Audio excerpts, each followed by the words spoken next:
ভাবুন তো, এমন একটা দেশ যেখানে কোনো রাজধানী শহরই নেই। একসময় মানুষ এত ধনী ছিল যে ট্যাক্স দিতে হতো না, কিন্তু আজ সেই দেশ প্রায় ধ্বংসের মুখে। এই রহস্যময় দেশের নাম নাউরু। পৃথিবীর ছোট্ট রহস্য। মহাসাগরের মাঝখানে অবস্থিত ছোট্ট দ্বীপ দেশ নাউরু।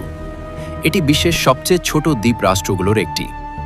পুরো দেশের আয়তন মাত্র প্রায় ২১ বর্গ কিলোমিটার। এত ছোট যে অনেক মানুষ এর নামও কখনো শোনেনি। ১৯৭০ সালের দিকে নাউরু পৃথিবীর অন্যতম ধনী দেশে পরিণত হয়, কারণ এখানে পাওয়া যায় মূল্যবান ফসফেট খনিজ। দেশের মানুষ তখন বিলাসবহুল গাড়ি চালাতো, বিদ্যুৎ পানি প্রায় ফ্রি ছিল, এমনকি মানুষকে প্রায় কোনো ট্যাক্সি দিতে হতো না। কিন্তু সমস্যা শুরু হয় যখন খনিজ প্রায় শেষ হয়ে যায়।